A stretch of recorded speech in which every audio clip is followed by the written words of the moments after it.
اس نے کہا تھا وزیر اعظم کاکڑ سائی پنجرا پل بنا دے،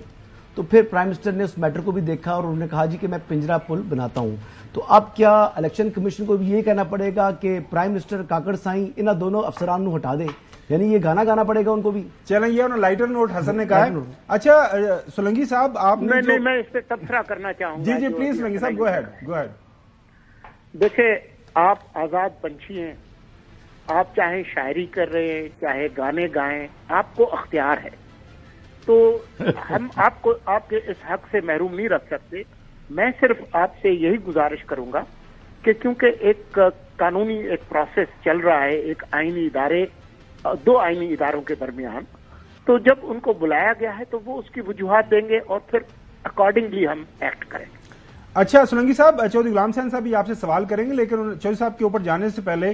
وہ ابھی تھوڑی دیر پہلے بات ہوئی تھی لاہور کے اندر ان کے جو ڈسٹرکٹ الیکشن کمشنر ہیں انہوں نے ایک لیٹر لکھا تھا پروونشل الیکشن کمشنر کو جو پنجاب کے ہیں، اس کے اندر انہوں نے وہ سارا کہا ہے کہ جی جو ریٹرننگ افسران ہیں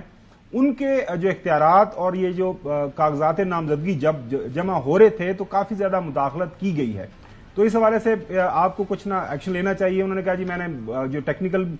جو نو ہو بھی استعمال کیا، میں نے واٹس ایپ بھی کیا، میسیجز بھی کیے، اس کے بعد پھر تھرو پراپر چینل لکھا بھی۔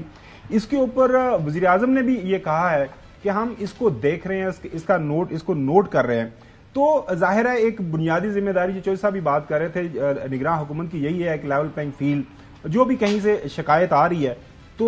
کسی سطح کے اوپر نگراں حکومت کی بھی ذمہ داری تو ہے سپرویژن کی، اور پرائم منسٹر صاحب نے جو بیان بھی دیا ہے۔ دیکھیں، ایک طرف آپ الیکشن کمیشن کے اس اختیار کو مانتے ہیں کہ وہ آئی جی پولیس کو بھی ہٹا دے، وہ ڈی سی کو بھی ہٹا دے، تو یہ اختیار انہی کو استعمال کرنے دے کہ اگر لاہور کے اندر کسی قسم کی کوئی بے ضابطگی ہوئی ہے، کسی افسر نے کی ہے، تو الیکشن کمیشن با اختیار ہے، وہ ان کے خلاف ایکشن لے سکتا ہے۔ پہلے بھی ایکشنز ہوئے ہیں، ایک پوری صوبائی کابینہ کو الیکشن کمیشن نے ہٹا دیا تھا،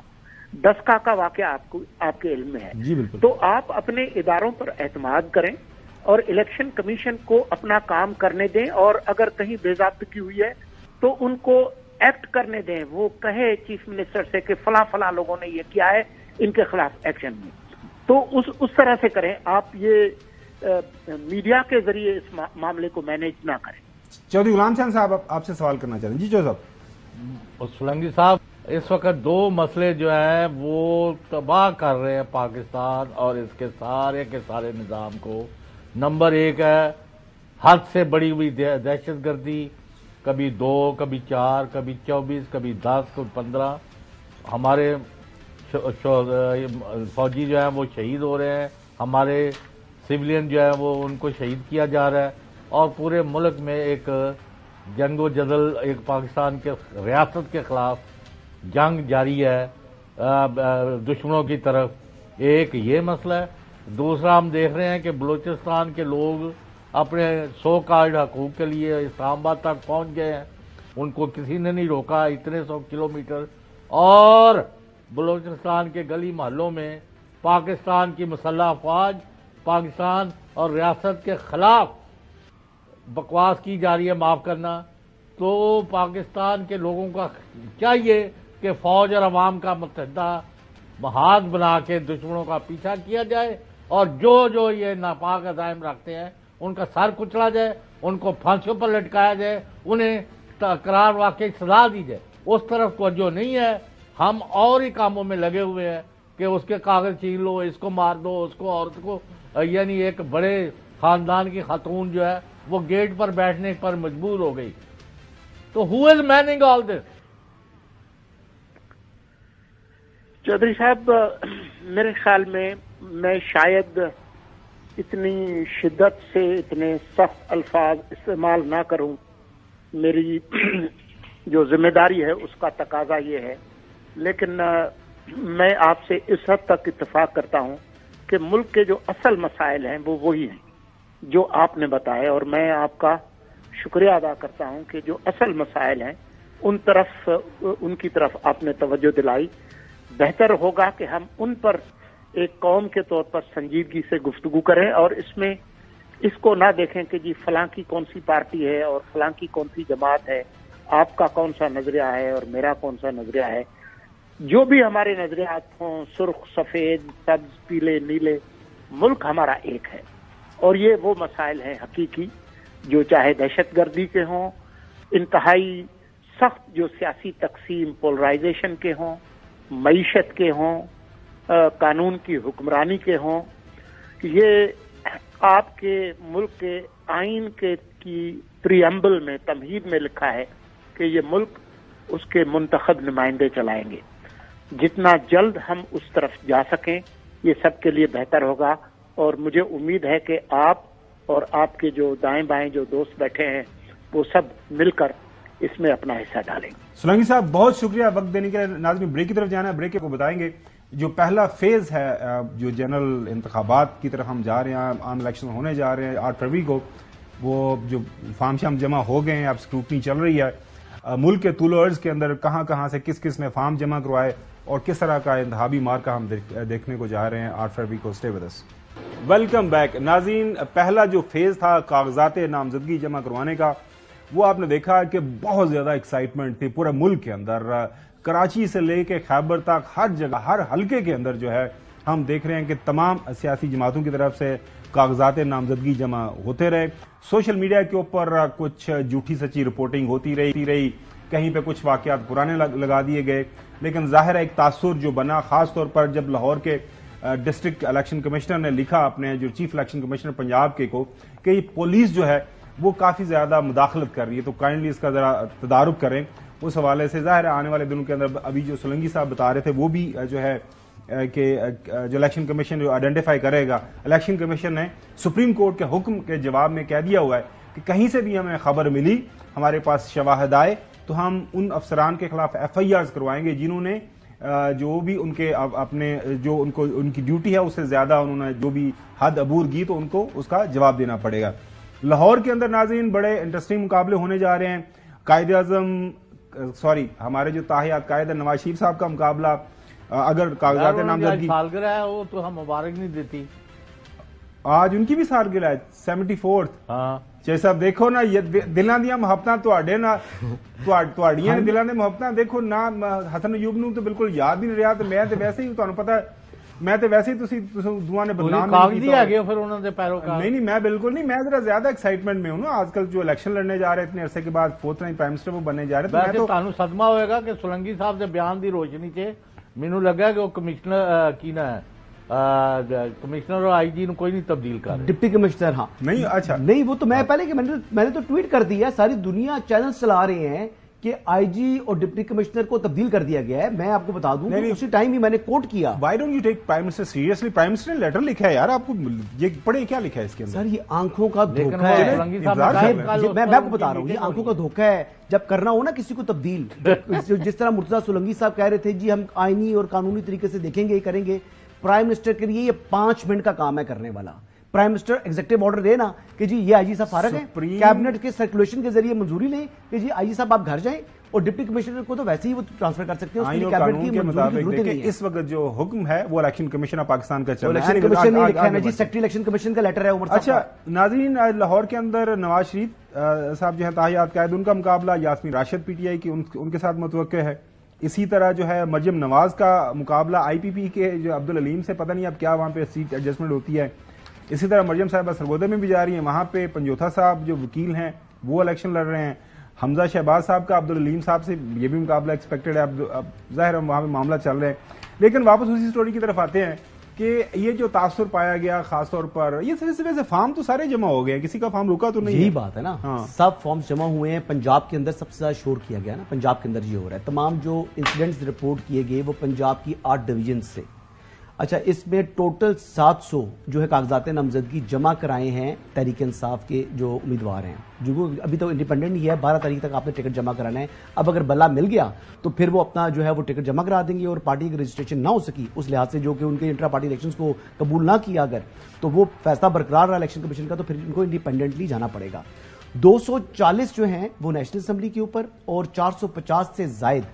صوبائی اسمبلی کے اوپر پنجاب کے اندر کاغذات نامزدگی جمع ہو چکے ہیں۔ اتنا شور ڈالا گیا، اتنا یہ ان کا پلان تھا۔ میں یہ بات اس طرح ثابت کر سکتا ہوں کہ جس جگہ انہوں نے جو ہے وہ آواز اٹھائی ہے، ہر اس جگہ حقیقت کیا ہے وہ سامنے میں لے آیا تھا گزشتہ رات ہمارے ERY کے پروگرام میں. اب خوشاب میں جس طرح ایگزامپل دیتا ہوں, انہوں نے کہا گیا جی کہ الیکشن کمیشن کاغذات نامزدگی جمع کرانے گئے جی عمر اسلم اوان صاحب, حسن اسلم اوان صاحب اور فتح خالق بندیال صاحب, تو وہاں سے ان کو اٹھا لیا گیا. لیکن ان تمام کے جو نامینیشن پیپرز ہیں وہ ہو چکے ہیں جمع, جبکہ سرگودا سے کہا گیا جی کہ ملک شفقت اوان صاحب سے کاغذات نامزدگی وصول کرنے سے RO نے انکار کر دیا. تو انہوں نے وہاں پر لا اینڈ آرڈر کی جو ہے سچویشن کریٹ کی, ایون دین کے جو ہے وہ جمع ہو چکے ہیں. اسی طرح گجرانوالہ ڈویژن کے حوالے سے اگر وزیر آباد کی بات کریں تو احمد چٹھا کے وکیل کو گرفتار کر دیا گیا, یہ کہا گیا, لیکن ان کے تو کاغذات نامزدگی جو ہے وہ NA66 اور PP36 سے جمع ہو چکے ہیں. جبکہ اس کے علاوہ اگر آپ گجرانوالہ میں میاں طارق سے انہوں نے کہا جی کہ ROs نے وہ پھر نامینیشن پیپر ریسیو کرنے سے انکار کر دیا ہے, جبکہ ان کے ڈاکومنٹ NA77 میں جمع ہے. چلیں, لاہور کے اندر لاہور ہائی کورٹ نے بھی کافی زیادہ وہ نوٹس لیا, کچھ واقعات ہوئے وہ بھی سامنے نہیں, لیکن آپ یہ دیکھیں کہ عمیر نیازی کے والد صاحب 6-7 وکیل ساتھ لے کے جاتے ہیں, وہاں جا کر RO آفس میں وہاں پر لا اینڈ آرڈر کی سچویشن کریٹ کرتے ہیں, ان کے نامینیشن پیپر داخل ہو جاتے ہیں, لیکن پھر آ کے اس کے بعد شور کرتے ہیں کہ ہمارے نامینیشن پیپر صوبائی الیکشن کمیشن نے وہاں پہ ان کے ڈسٹرکٹ الیکشن کمشنر نے کیوں لکھا لاہور کے؟ لاہور میں شاید واقعات پھر زیادہ ہوئے, پنجاب میں کچھ عمیر نیازی میاں والی کی نہیں, میں یہ کہہ رہا ہوں یہ بھی تو ہوا, مطلب کچھ نہ کچھ ہوا تو ہے. ڈیفینیٹلی میں یہ نہیں کہہ رہا کہ نہیں ہے, لیکن ایک چیز ان کا پہلے سے پلان تھا, اور انہوں نے یہ کہا, اصل میں وجہ یہ ہے, چوہدری صاحب برا منا جائیں گے, ان کو اپنی انتخابات میں جو شکست نظر آ رہی ہے, پنجاب کے اندر شکست نظر آ رہی ہے, سامنے دیوار تے لکھی ہوئی ہے, بندہ تو کوئی سپورٹ نہیں کرنا